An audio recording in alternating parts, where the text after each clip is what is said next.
Phobias. We all have them. We all have something that we're truly repulsed by, don't we? Well, the large spider in our bathtub, small holes in a sponge, or simply a clown running down the street. Odd, isn't it, how our mind, one of the most powerful tools on planet Earth, a tool which we supposedly only use 10% of, can manipulate us into fearing something we know won't cause us harm. Something in our own body turns us against seamlessly harmless objects, or in some cases, people. Well, let us look at what phobia means. Phobia, noun, the extreme or irrational fear. Well, we're all aware of the few common phobias like arachnophobia, the fear of spiders, acrophobia, the fear of heights, or hydrophobia, the fear of water. But do we truly understand what phobias are? You see, one word from its definition jumped out at me. Didn't it you? Irrational. Without logic or reason. The word irrational really caught me off guard. How can the mind logically know that something's not going to cause it harm, yet still cower from it in revulsion and fear? But then it struck me. It's not the fear of harm that makes people recoil. It's the fear of the unknown. Our world is based on facts, isn't it? Not a stone left unturned. Well, here's a fact. 2.5% of the male population in Britain is gay. Homophobia.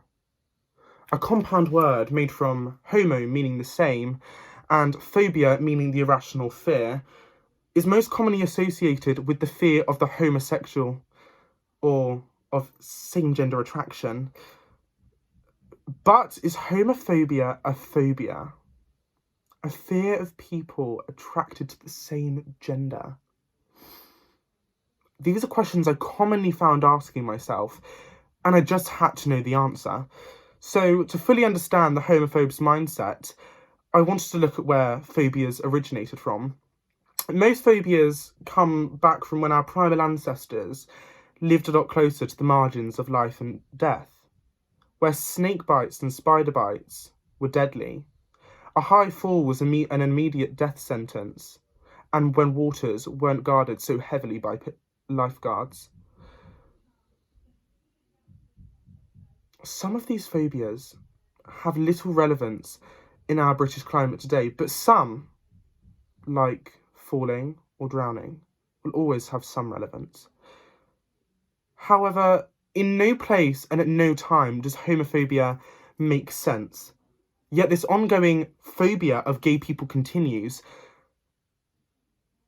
I found myself using quotation marks a lot when I was writing this speech, as though I couldn't get comfortable with the word, which then led me to question myself. Is homophobia the right word to describe this? Perhaps it's not a phobia. Perhaps homophobia is more of a prejudice, and it should be labelled the same as sexism, misogyny, and racism. Homoism, homoistic, homosexism all feel wrong and simply suggest a prejudice against the homo man. But whatever you call it, you're just describing a mindset, right? Well, as it turns out, quite a lot of people care. People of the LGBTQ+ movement argue against the word homophobia due to its negative connotations, but myself, I feel different. I think phobia sums up the mindset of a truly homophobic person perfectly. How can it be logical to hate someone because of the person they love, because they exist? Homophobia is irrational, and 9 times out of 10, it is not backed with sufficient evidence as to why homophobes have such a strong prejudice against gay people. You might as well be calling homophobia xenophobia, right?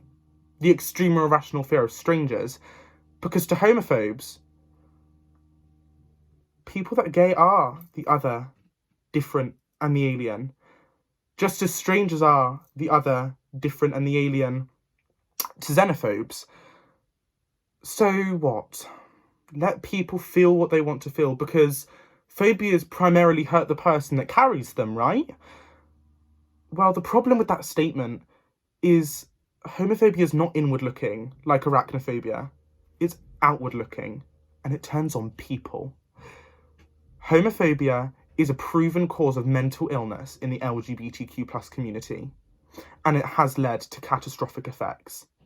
It's a mindset which acts like a disease, easy to pick up and easy to spread, building a collective that it's okay to act the way you act because the person next to you is doing the same.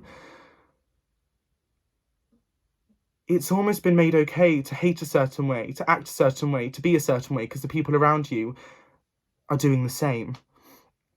Homophobes in the more liberal 21st century rarely stand alone. They stand as a pack in the real and virtual worlds, maybe hidden behind their friends in the public or hidden behind their fortresses and personas online. But homophobia is the example that I've chosen to use. But this applies to all harmful, vocalised discrimination and irrational fears which are present in our society, especially those which hurt people. So where am I trying to go? Well, the suggestion I have for you today is by changing how discrimination against anyone is described and defined, they might suddenly find themselves a lot more alone. There is no cure to something embedded in religion, charter teaching, media, and film imagery. But take it back into the case of an illness. If you exploit a biological weakness, a cure can be found. This century has seen the advent inclusivity of gay people, strong women, Black lives, and the openness of the personal life, which is always the first step, but what I want to work on is the more private, individual acceptance of a person being who they want to be and doing what they want to do without feeling scrutinised. In this fight, I think words are key. If sitting down here today and deconstructing a word shows people that their vocalised opinion can cause detrimental harm, then maybe they will want to start thinking about how they deal with their views and how it comes across to other people.